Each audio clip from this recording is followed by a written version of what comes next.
Side stand இருசக்கர வாகன போக்குவரத்து விதிகளிலே புதிதாய் ஒன்றை சேருங்கள். இருசக்கர வாகன போக்குவரத்து விதிகளிலே புதிதாய் ஒன்றை சேருங்கள். ஸ்டாண்டை எடுத்துவிட்டு வண்டியை ஓட்டுங்கள். ஸ்டாண்டை எடுத்துவிட்டு வண்டியை ஓட்டுங்கள்.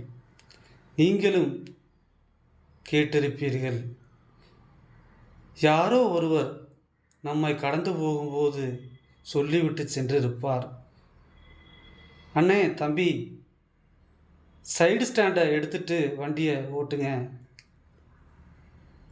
நீங்களும் கேட்டிருப்பீர்கள், நானும் கேட்டிருக்கிறேன் பல நூறு முறை. சைடு ஸ்டாண்டை எடுத்துவிட்டு இருசக்கர வாகனத்தை நகர்த்துங்கள். சைடு ஸ்டாண்டை